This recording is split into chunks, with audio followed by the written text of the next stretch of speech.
Bueno, tengo ya mucho tiempo que no comparto y me da mucho gusto volver a estar con ustedes. Me da gusto el poder estar nuevamente al frente compartiendo la palabra. Me ha ido bien en las salidas que he tenido.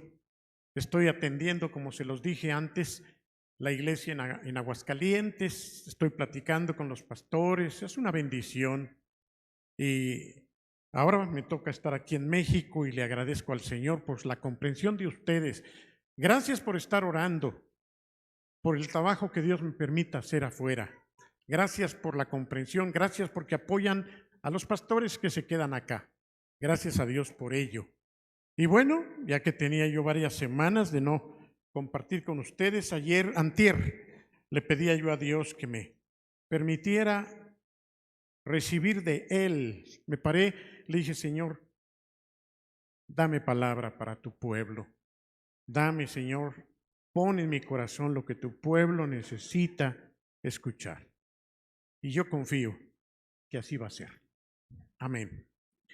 Intitulé el mensaje, el estudio de hoy, la guerra espiritual. Un concepto que no es extraño para la mayoría, pero que puede ser considerado e interpretado de diferentes maneras. La guerra espiritual.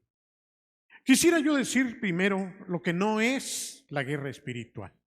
¿Cuántos han oído el término guerra espiritual? Yo creo que todos. Guerra espiritual. Primeramente, ¿qué no es la guerra espiritual? Bueno, tuve por oveja a una hermanita a la que yo no le enseñé lo que ahora voy a decirles que hacía.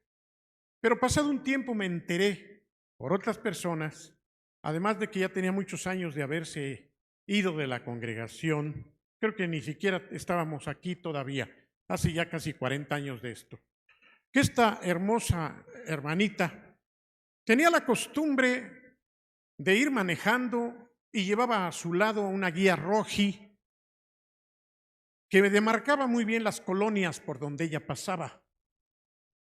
Y cada vez que salía de la Roma para entrar a la Narvarte, si están pegadas, ¿verdad?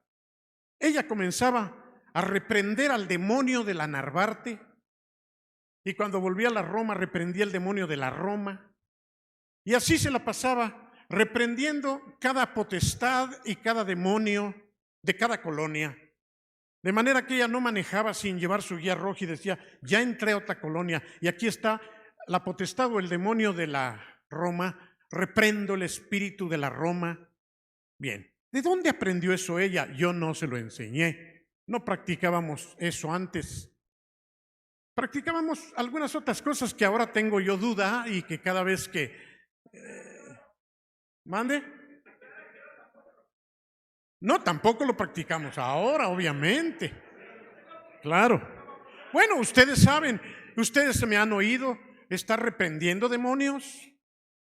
Miren, en primer lugar, debe quedar claro para todos los cristianos que los demonios, demonio rojo y demonio azul y demonio de los que sean, no pueden poseer a ningún cristiano.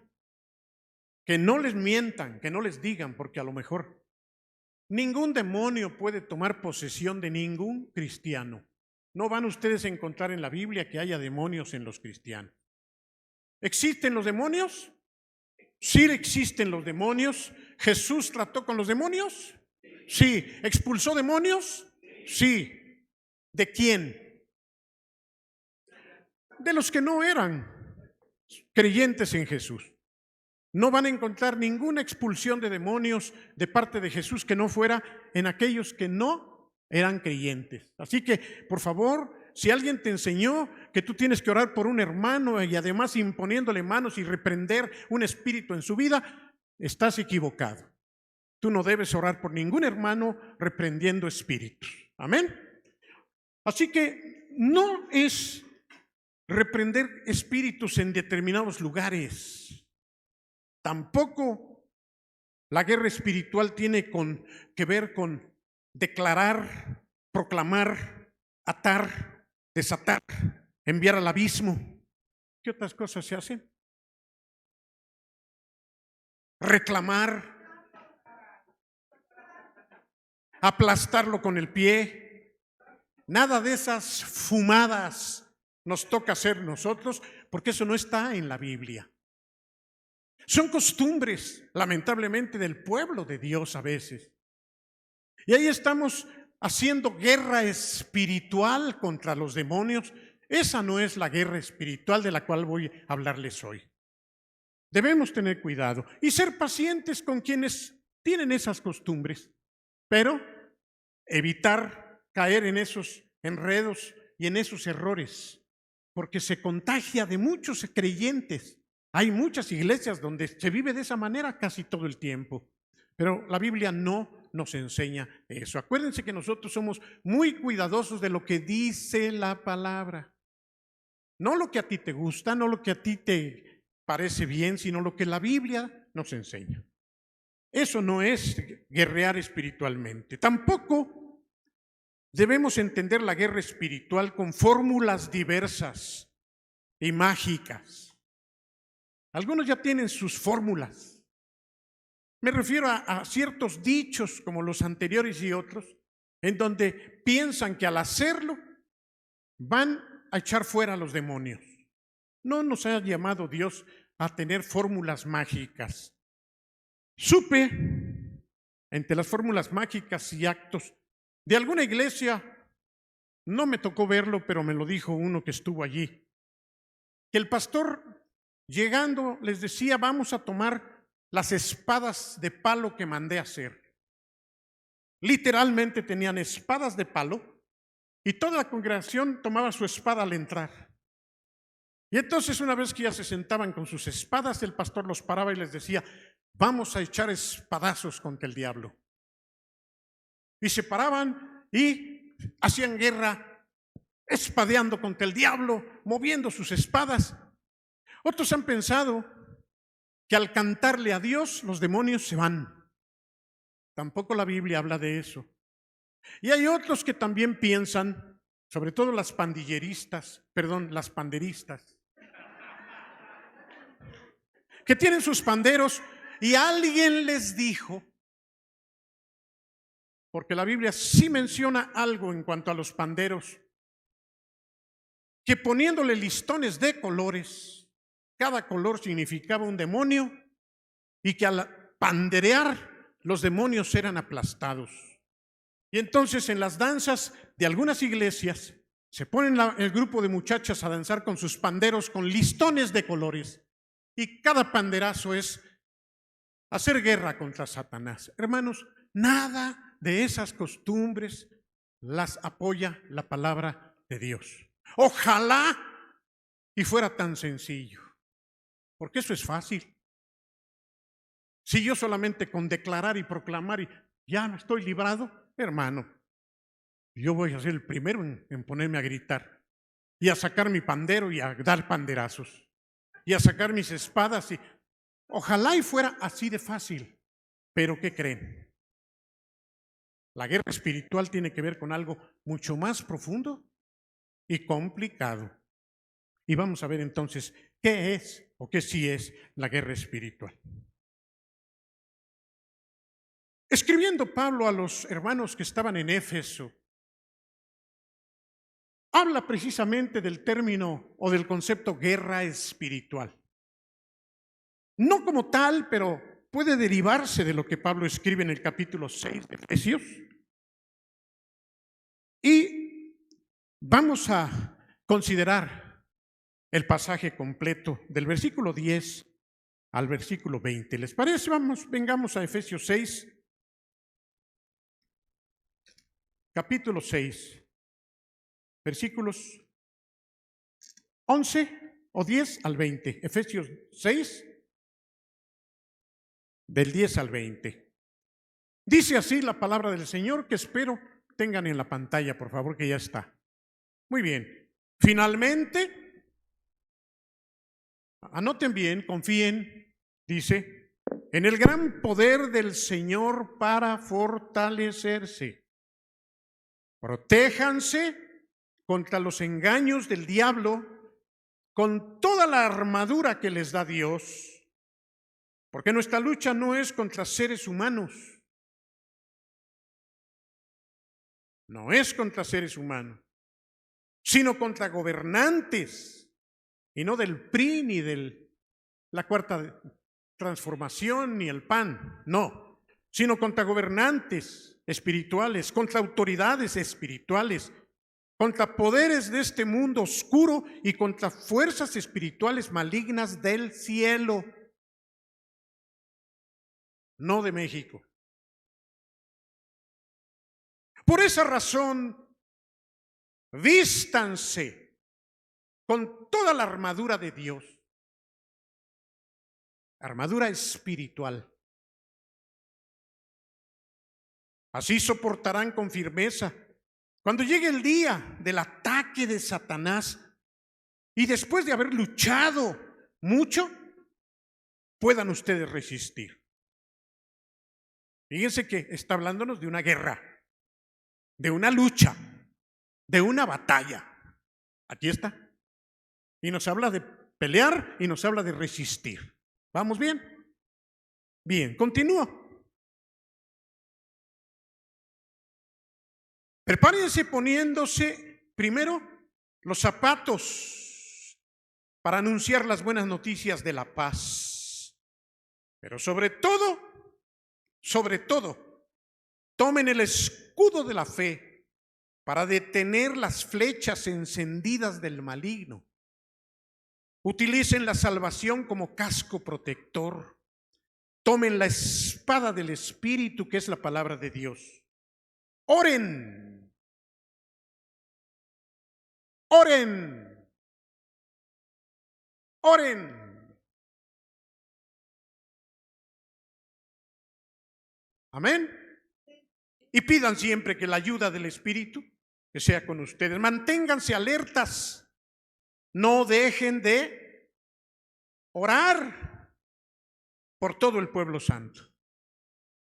Oren también por mí, para que yo tenga valor cuando esté anunciando la buena noticia y que los que escuchen puedan entender el plan secreto de Dios. Mi trabajo es ser delegado de Dios para anunciar en Aguascalientes y en cualquier otro lado el mensaje. Por eso estoy ahorita preso, decía Pablo. Y oren a Dios para que yo diga este mensaje como debo hacerlo, sin miedo. Ciertamente la Biblia nos habla en primer lugar de un Satanás y de sus ayudas que se llaman demonios. A Satanás se le puede decir el demonio o Satanás. Pero los demonios en plural son los ángeles que le siguieron y que le apoyan y que le sirven. Y déjame decirte que esta iglesia está llena de demonios, sin agraviar a nadie. Pero hay demonios en medio de nosotros. Sin embargo, a los demonios a los que me refiero no tiene nada que ver con seres humanos. Y nuestro pleito, lucha, batalla tampoco es contra seres humanos. Y esto es muy importante que nosotros lo entendamos, porque debemos comprender que cuando alguien te ataca de la manera que sea, no es el hermano quien te está atacando. Es el diablo a través del hermano quien quiere que tú pierdas tu paz y todo lo que ya dijimos. Ojalá y pudiéramos nosotros ver atrás de lo que están haciendo algunos hermanos, la obra del diablo que nos quiere sacar de balance. Porque no es el hermano, nuestro pleito, nuestra guerra espiritual, nuestra lucha, nuestra batalla, no es contra seres humanos. Amén. A ver, repite conmigo. Mi pleito no es con mi hermano. Muy bien. Pero como la Biblia no nos aclara con detalle qué significa vestirnos con la armadura de Dios, necesitamos entenderlo nosotros para hacer lo que conviene. Porque alguien podría ir a la historia y revisar físicamente ¿Cuáles eran estos elementos, que son 6, de la armadura para la guerra? Y a lo mejor llegarían, que no lo dudo, que haya lugares en donde los mandan a hacer y hasta se visten a la usanza romana o griega y se ponen casco y sacan espada y zapatos y coraza y todo lo que vamos a revisar. No, hermanos, esto no es un asunto físico, como tampoco son expresiones literales, sino esto es algo espiritual. Y si es espiritual, entonces, ¿cómo debemos interpretar este pasaje de la armadura de Dios? Pablo le da una importancia especial. Ocupa todo un espacio al cerrar la carta que les envió a los efesios para decirles específicamente sobre la armadura de Dios. 10 versículos profundos en donde nos muestra Pablo que nosotros debemos tener cuidado. Si yo te preguntara si tú estás vestido con la armadura, ¿qué me dirías tú? Ahorita lo vamos a ver. Es posible que por eso te va como te va, porque estás encuerado. No tienes la armadura. Y si tienes algo, una playerita y unos shorts, y quieres ir a la guerra. ¿Ustedes han visto las películas de guerra? ¿Cómo van los soldados? Pero físicamente, el solo peso que se ponen encima apenas si los ayuda a caminar. Y en la revolución no era diferente. Las cananas llenas de balas y la 30-30 bien pesada. Pero en la época de Pablo, en la Roma antigua y en la Grecia antigua, era todavía más. ¿Han visto las guerras de la época de los troyanos, por ejemplo?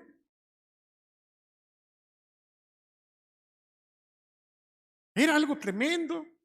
Si mataron a Hércules fue porque le clavaron una flecha, fue Hércules, exactamente donde menos se había protegido. ¿Quién?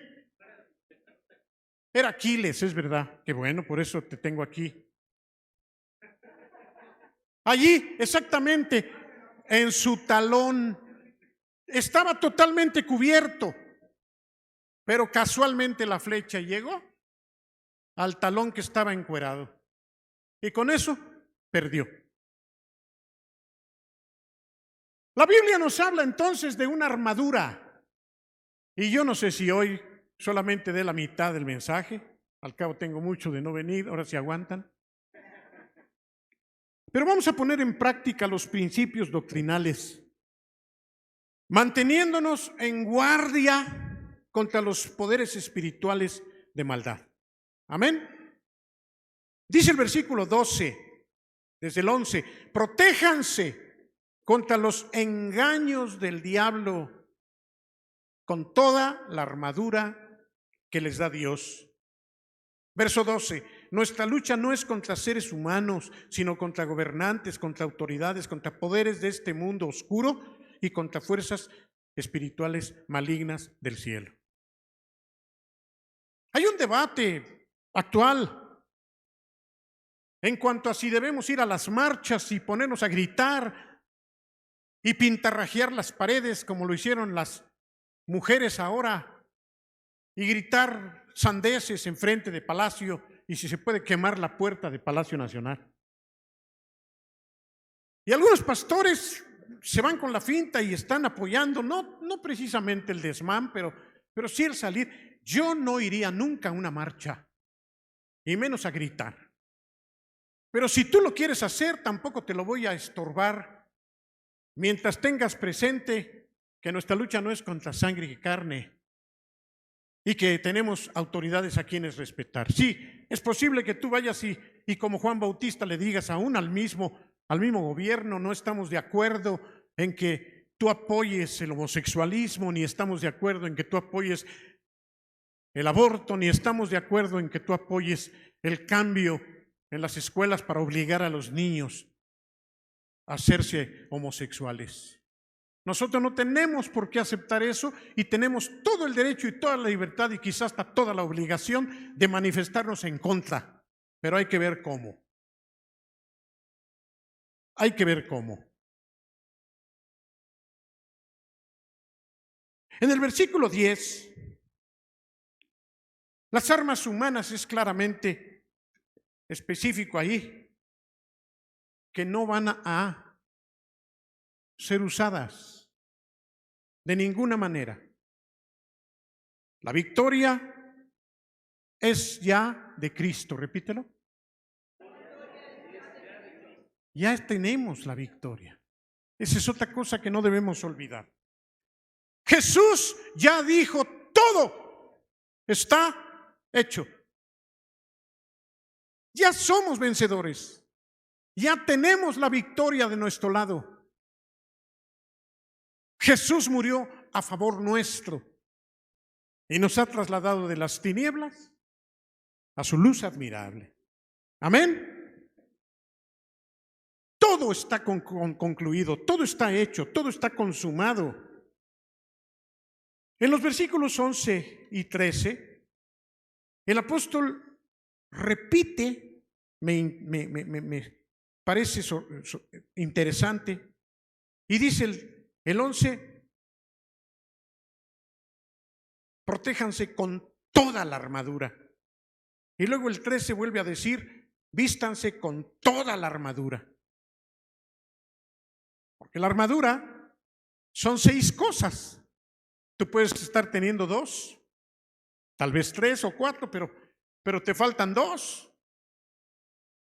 Todos nosotros estamos batallando todos los días, ¿no es cierto? De una o de otra forma estamos batallando, luchando todos los días, de una o de otra manera. Necesitamos estar preparados, saber que esas luchas y batallas y guerras son parte de la caminar del Hijo de Dios, del cristiano.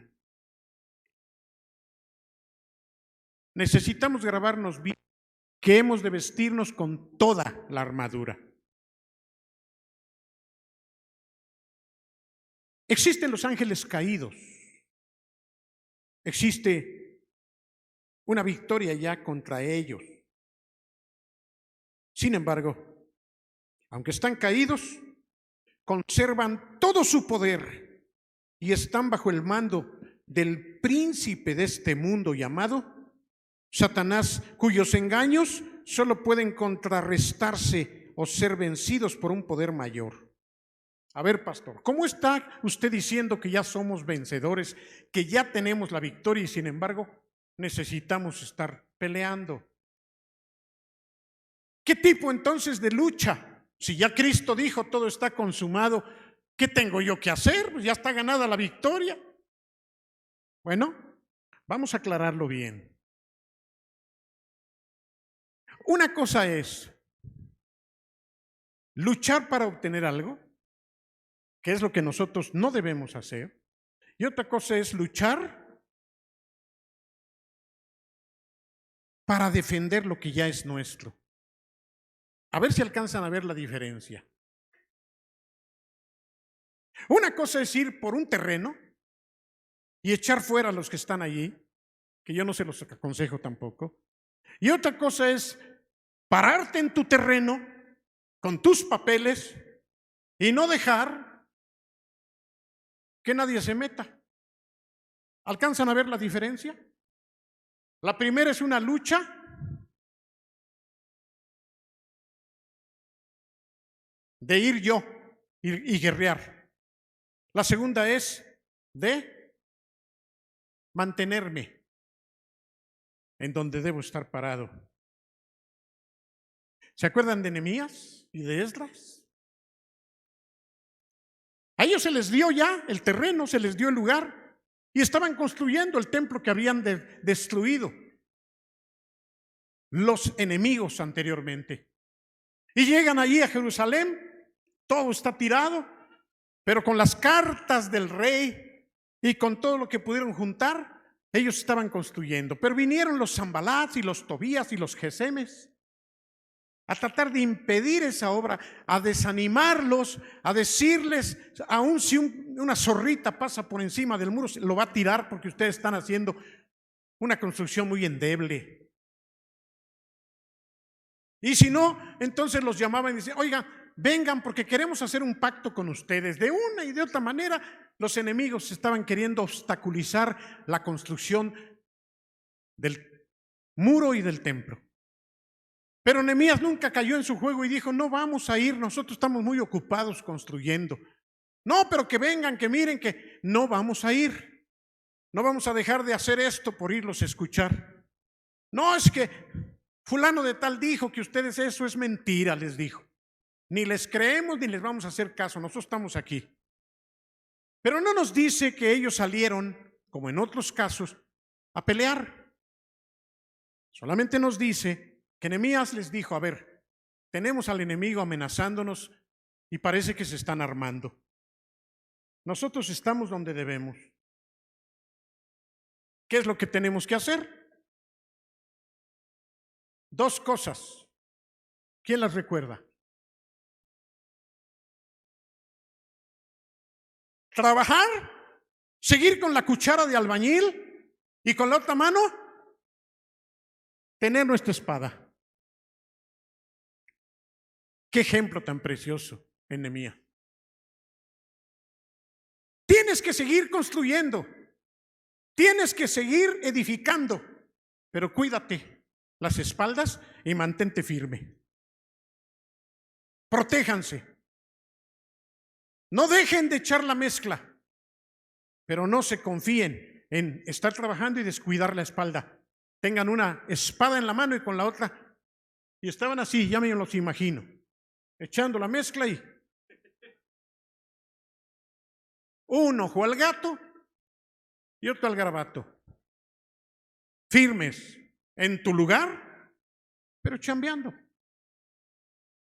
Amén. Firme en tu lugar, pero haciendo lo que te toca hacer. Eso es lo que hacía Nehemías y todo el pueblo. Al final terminaron de hacer la obra y los otros se quedaron enchilados y bien frustrados porque no pudieron detener la obra que ellos estaban construyendo. Esto es importante. Primera de Juan 4:4 nos ayuda a entender este principio de lucha, de poder mayor. Primera de Juan 4:4. Miren cómo dice: mis hijitos, ustedes son de Dios y por esto ya han derrotado a los enemigos de Cristo, porque el que está en ustedes es más grande que el que está en el mundo y que se llama Satanás. Apunten ese versículo, subrayenlo allí. Es Juan 4:4. Lo voy a volver a leer. Mis hijitos, decía Juan, ustedes son de Dios. Y por esto, ¿qué dice? Ya han derrotado a los enemigos de Cristo, porque el que está en ustedes, ¿quién está en nosotros? Cristo. Es más grande que el que está en el mundo. Esto sería muy bueno que tú lo mantengas como una verdad y te la aprendas de memoria. Señor, yo sé que tú eres mayor en mí que el diablo que está en el mundo. Cada vez que tú seas tentado, cada vez que tú seas amenazado y tú pudieras decir, hoy leía yo en el libro que estoy transmitiéndoles, qué importante es aprendernos los versículos en la cabeza y repetirlos en voz alta, aunque parezca ridículo. Si tú aprendieras, mira, un versículo de memoria a la semana, ¿será mucho? Un versículo de memoria a la semana.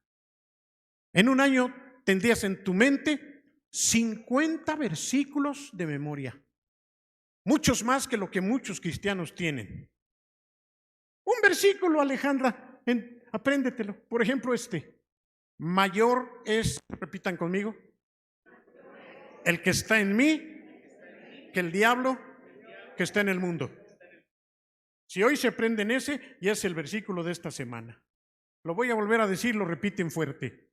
Mayor es el que está en mí que el diablo que está en el mundo. Ahora repítanlo todos, por favor. Una. Mayor es el que está en mí que el diablo que está en el mundo. Amén. Juan 4:4. Espero que la próxima vez que me pare aquí les diga, ¿qué dice Juan 4:4? Y todos en coro digan, mayor es el que está en mí que el diablo que está en el mundo. Esto sería muy bueno repetírselo al enemigo. Y ahorita vamos a ver por qué repetírselo al enemigo. Vamos a otra cita más. Segundo de Reyes 6:16. Segundo libro de Reyes, capítulo 6, versículo 16.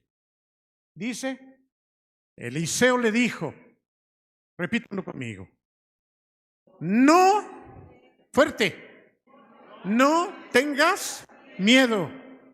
El ejército que lucha por nosotros es más grande que el que lucha por ellos. ¿Otra vez? 1, 2, 3. No tengas miedo.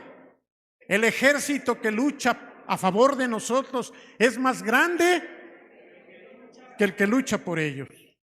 ¿Cuál es la cita? Segundo de Reyes 6:16. Cada vez que tú te sientas atacado por el enemigo, si tú repitieras en voz alta esto, pruébalo y tú vas a ver lo que significa eso en tu vida. Fíjense, vamos a otra cita, segundo de Crónicas 32:7.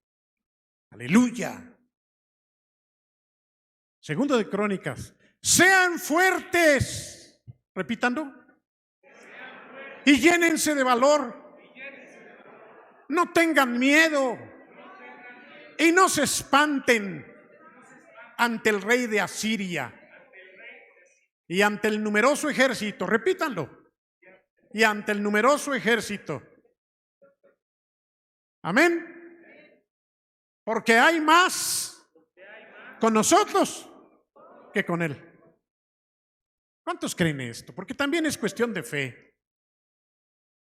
Yo recuerdo que en una ocasión el ayudante de Elías, el ayudante de Elías tenía mucho miedo porque el ejército del rey venía a pelear. Fue tremendo. Y se llamaba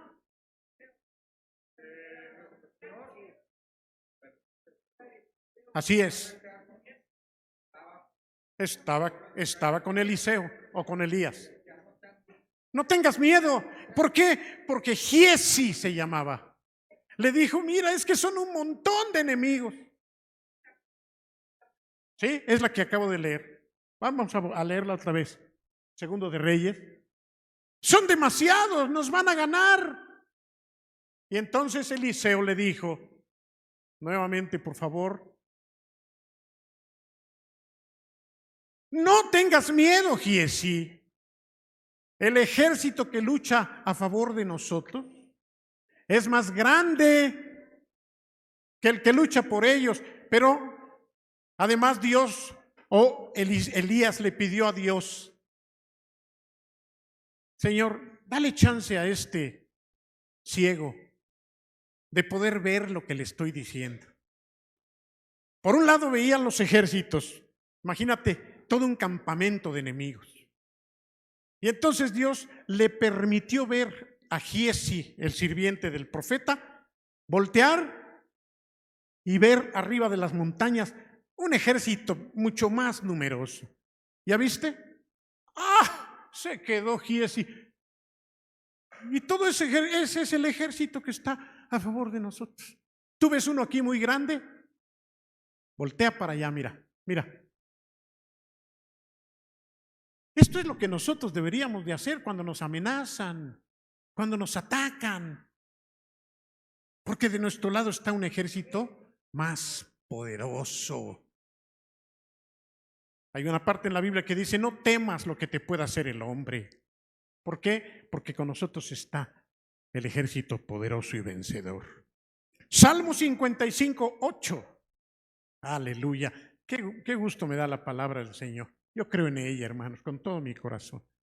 55, 8 de los Salmos dice: escaparía rápidamente para protegerme de la borrasca y de la tempestad. Acaba con ellos, Señor, y confunde su lenguaje, porque solo vi violencia y peleas en la ciudad. La maldad y las intrigas rondan por sus muros a toda hora. Hay demasiado crimen e injusticia aquí en México. En las calles, la gente miente, engaña en todos lados.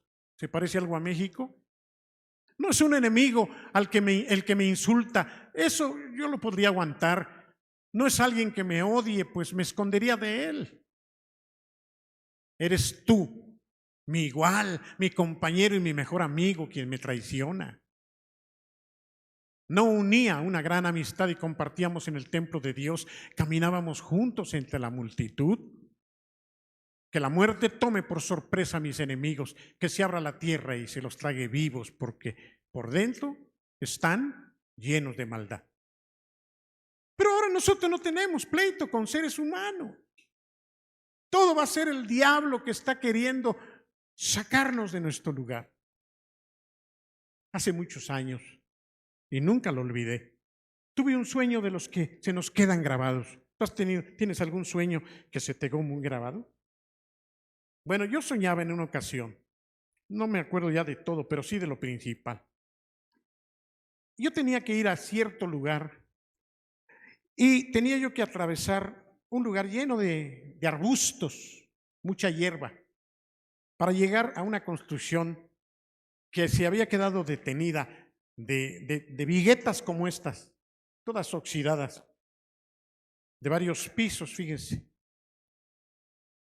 Y yo tenía que subir esas viguetas, pasar caminando así por las viguetas que estaban soldadas y entonces ya bajar del otro lado. Así soñé, hermanos, de esas cosas raras, pero entonces yo llegaba, pasaba las hierbas, llegaba a la construcción y empezaba yo a subirme. Al llegar al primer piso, yo veía que estaban las viguetas soldadas así, y de aquel lado era donde yo iba a bajar. Entonces yo iba caminando con mucho cuidado. El problema es que ya para llegar estaban unos perros horribles, poderosos, de esos que tienen hasta sus picos aquí, y que de esos perros, imagínense unos Rottweiler tamaño caguama, amarrados. Y entonces yo tenía que pasar por ahí, y cuando me veían los perros, se abalanzaban. Y yo decía, no voy a poder pasar. Pero entonces yo decía, ¿qué voy a hacer? Tengo que pasar. Entonces yo seguía avanzando y los perros, bueno, casi se explotaban de rabia. Pero me di cuenta que las cadenas con que estaban amarrados, llegaban hasta cierto límite. Imagínense que este es el perro y me está ladrando para matarme. Entonces al acercarme yo a donde está el perro, se me deja venir, pero entonces yo calculaba hasta dónde podía llegar. Y entonces le daba otro paso, pero si estuviera suelto me hubiera despedazado. Y yo seguía pasando y el perro se paraba en dos patas, aquí con su hocicote, y entonces, pero me daba cuenta que no podía pasar más allá. Me escupía de los ladridos, pero lograba yo pasar y terminaba yo salvando el obstáculo.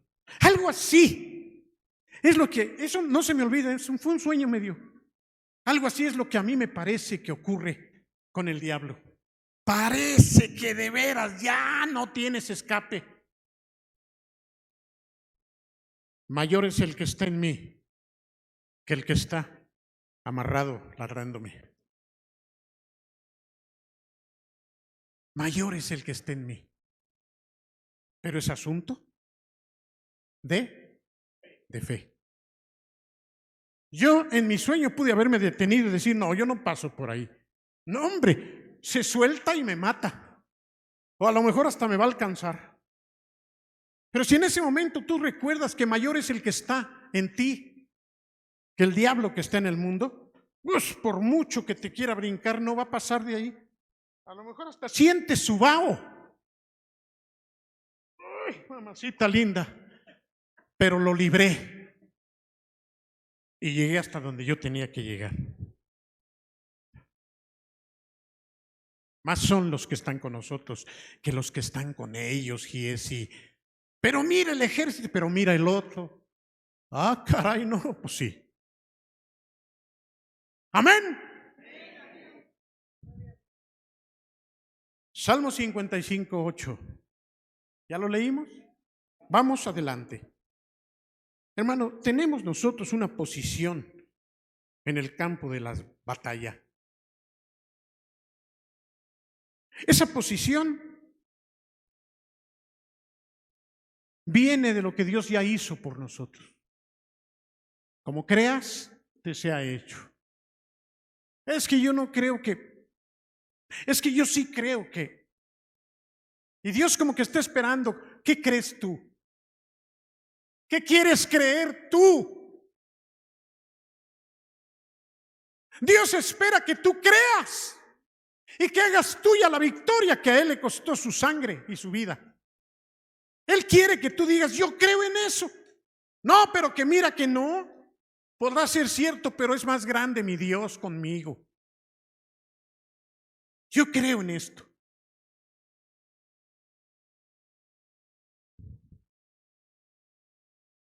Así que entonces nuestra posición, volviendo con la armadura, debe ser una posición de defensa. Repite, posición defensiva.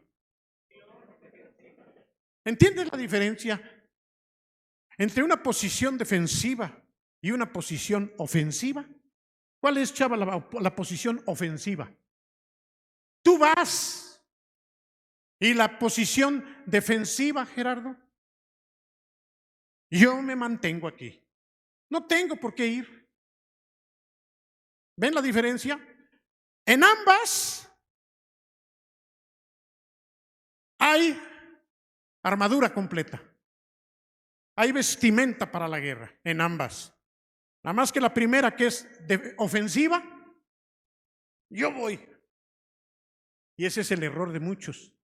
Muy gallos van a ver dónde anda el diablo. Y el diablo dice, acércate, acércate más.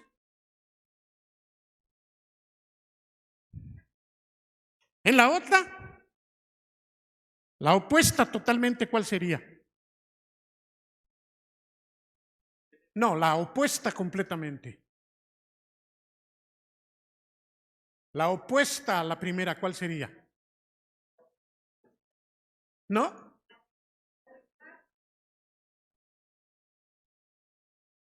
La opuesta es echarse a correr. Estoy hablando de la completamente opuesta. La primera es voy. Y la otra, me echo a correr. Esa tampoco es la que Dios quiere. Córrele porque nos van a... Nada de que nos van a... Ni voy, ni me echo a correr. Entonces la mediana, la de en medio, ¿cuál es? Aquí estoy. Claro que no estoy encuerado. Y ahorita vamos a ver. Aquí estoy. Aquí te espero. Y el otro dice, no, ven, no tengo a qué ir. ¿Quieres? Ven tú. Yo aquí te espero. A veces nos sentimos tan gallos, tan inteligentes. Y ahí vamos a buscarle 3 pies al gato. Tú no tienes que ir a buscar nada. Tampoco tienes que ser cobarde y echarte a correr. Espero que hoy, aunque son poquitos los que vinieron, aprendamos una cosa. Mírame. Amén. Bien vestido, pero aquí estoy. No me echo a correr ni te voy a buscar. Mi posición es defensiva. Mira, cuando el apóstol escribió esto, acuérdense que fue en griego, y la palabra que se usa allí, no la voy a sacar para pantallarlos, sino para que entiendan lo que esto significa en lo profundo del idioma en que se escribió la epístola o las epístolas del Nuevo Testamento. Las 3 veces que el apóstol Pablo habla de estar firmes, la palabra que se aplica en el griego es istemi con H. Y esta palabra istemi es una palabra que nos indica que yo estoy conservando mi lugar, mi posición. Pero además está escrita en un verbo y conjugada en un verbo que no existe en el español. A pesar de que del griego viene nuestra raíz y del latín, de nuestra raíz castellana, esta palabra no existe, este verbo en español. En español tenemos los fundamentales que son pasado, presente y todas las conjugaciones. Pero este verbo que les voy a decir es un verbo especial que no está en español. Lo bueno es que no está Isi aquí para que me vaya a hacer examen. Pero ahí se la pasan al costo. El verbo en griego que se aplica también a muchas de las cosas que la Biblia presenta se llama aoristo. Y sí tiene que ver con la palabra ahora. Pero el verbo aoristo, así como hay pasado, presente y futuro, el aoristo en griego es continuamente. Ya es un tiempo que en español no se usa ese verbo. Así que cuando Pablo está escribiéndole a los efesios y les dice, manténgase firmes, guardando la victoria que ya es de ustedes, a la defensiva, utiliza el histemi o el istemi en un tiempo continuo. No es que tú vas a estar a la defensiva en el pasado, tampoco en el presente nada más, ni en el futuro algún día, sino que tu defensiva va a ser siempre. Pasado, presente, futuro, todo el tiempo tú tienes que estar histemi, a la defensiva, bien parado. Fíjense que cuando se habla de la espada, entonces había 2 tipos de espada. Una espada de más de 1 metro. Esas espadas se usaban para la ofensiva. Pero existía otro tipo de espada, que fue la que sacó Pedro cuando le dijo, ¿alguno de ustedes tiene espada? Una espada que solamente se utilizaba para la defensiva. Era algo así como un puñal, algo así como la bayoneta que se coloca en la guerra a los fusiles. Los romanos usaban las 2, igual que 2 diferentes escudos. Yo no sé, ustedes han visto las películas de los romanos. Las han visto las 2. Acá tienen la espada corta, que es la espada de la batalla personal defensiva. Y en la otra mano tienen la espada larga de la ofensiva. En la película que me gustó mucho de El Gladiador, se ve al gandaya César que traía una de esas pequeñas, que no dejan de ser también para matar. Y se le encaja, cuando lo va a ver, se le encaja y ya el otro está herido y así herido sale. Y todavía alcanza a sacarla para terminar de matarlo cuando se pelean en la arena, nada más que el gladiador le ganó. Pero no usó la espada de ataque, sino la pequeña espada de autodefensa. Pero también los escudos, repetía o decía yo anteriormente, había 2 tipos de escudo. ¿Quién me los puede decir? Acordándose de la guerra de los romanos.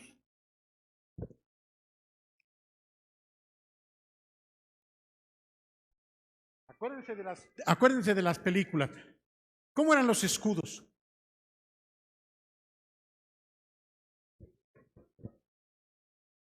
Había unos escudos de este tamaño, miren, voltéenme a ver.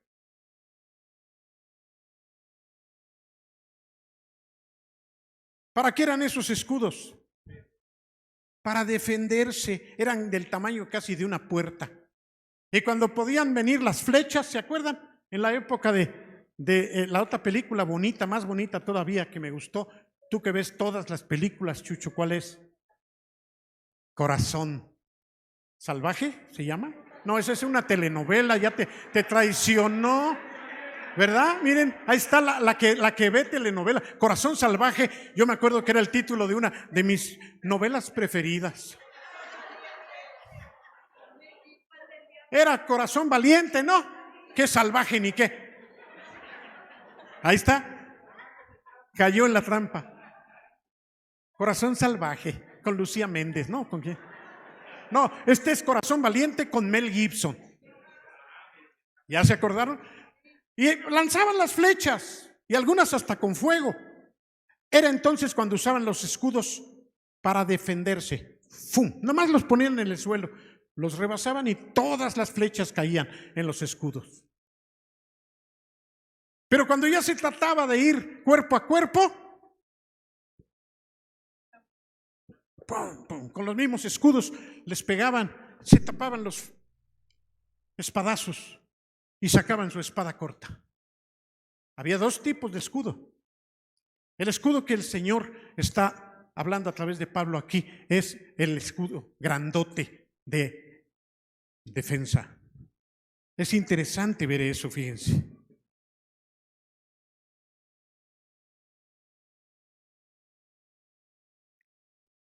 La espada corta se le llamaba antistenai, del griego, antistenai.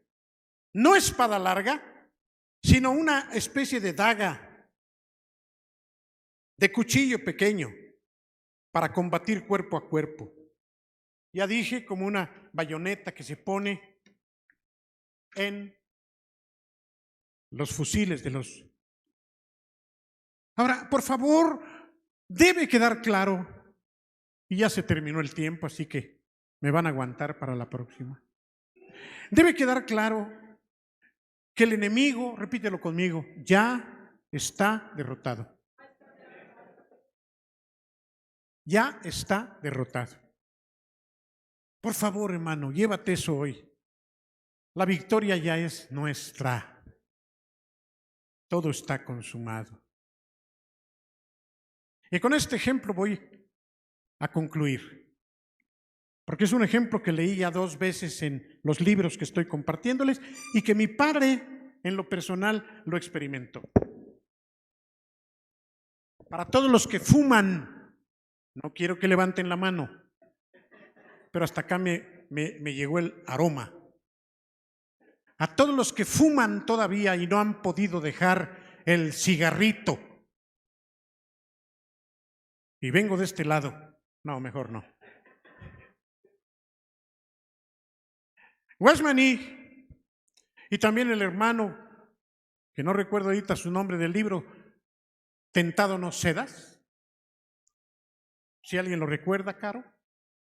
Bueno, opinan en relación al mismo ejemplo de la siguiente manera. ¿Cómo sería dejar el vicio del tabaco en una actitud ofensiva y en una actitud defensiva?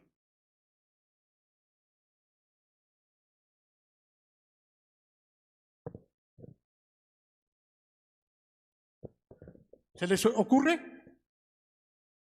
¿Vicky?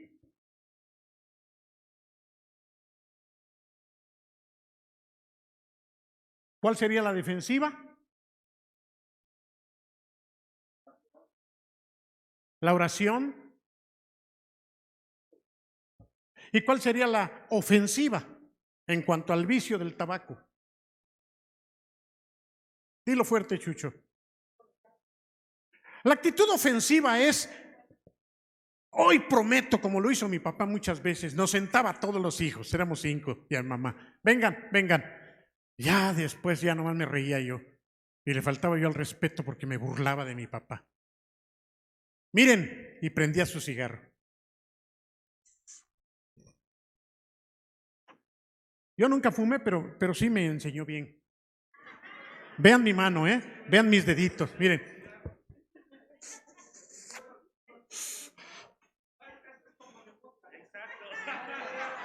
¿Cómo? Ese no, ese es acá, mira. A que vean. En fin, como tú lo acostumbras. Acá, mira. Y todavía le haces.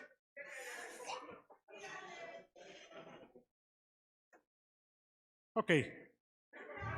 Luego le preguntan a Alejandra, ella sí sabe bien. Y entonces, después de que se echaba su medio cigarro, yo a veces me paraba y me decía, Guillermo, siéntate. Yo ya sabía dónde iba, por eso me molestaba. Este es el último cigarro que ustedes van a ver que yo me fume. Y se lo acababa enfrente de nosotros y yo estaba de malas. Pasaban un día, día y medio, y en la tarde yo olía. Ya se estaba fumando el otro. A ver, ahora sí, levante su mano el que ha querido dejarlo y se da cuenta que no puede. Y al ratito está volviendo a fumar. Total. No ahorita, yo sé que ya lo dejaste, pero cuando antes de dejarlo. Gracias por ser sincero. Te propusiste dejarlo, te esforzaste. ¿Y qué pasó? ¿Caías otra vez? ¿Sabes que eso pasa con muchos pecados y con muchas tentaciones?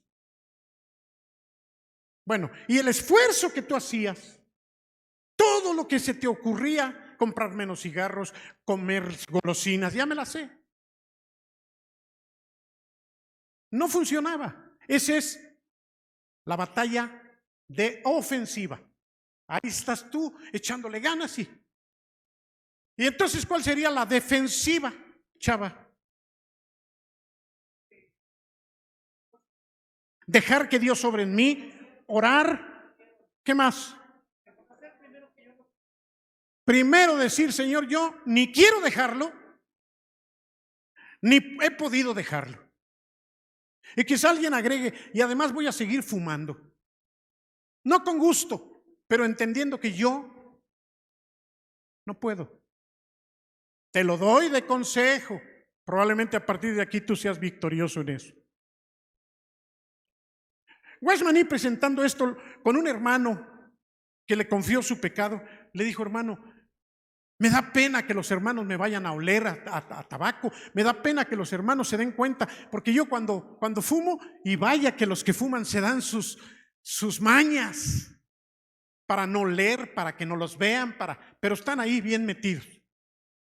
Y le dijo, hermano, ¿qué puedo hacer? Usted no luche, pero usted me está animando a seguir fumando. Sí. Hermano, ¿cómo? Siga fumando. Hermano, pero eso no es correcto. Usted sígale, pero dígale a Dios, Señor, reconozco que este es un pecado. No quiero seguir con esto. Me gusta fumar. No quiero dejarlo, pero sé que es lo que a ti te agrada y lo que tú quieres que yo viva finalmente. Confío que tu poder y la victoria que ya tuviste en la cruz para mi favor va a terminar dándomela a mí en la práctica. Fíjense, esta es una actitud, yo me paro aquí. Dios ya me dio la victoria. Yo no puedo por mi propia fuerza, pero aquí, con mi espada y mi armadura y todo, voy a esperar que tú, Señor, yo nomás me voy a mantener aquí. Y aún si viene la tentación y me invita a fumar, me lo voy a echar. Pero estoy confiando que en un momento dado, la obra la vas a hacer tú. Cuando yo le compartí esto a mi papá, él me decía, hijo, me estás diciendo una tontería. Papá, pruébalo. Tu problema ha sido, y él ya era creyente, me acuerdo bien, que te has esforzado. ¿Cuántas veces lo has logrado? Nunca. Cambia la estrategia.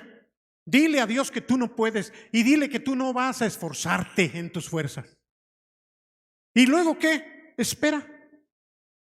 Reconoce que es algo que te afecta y que Dios se ofende, pero que Él vea tu corazón y espera.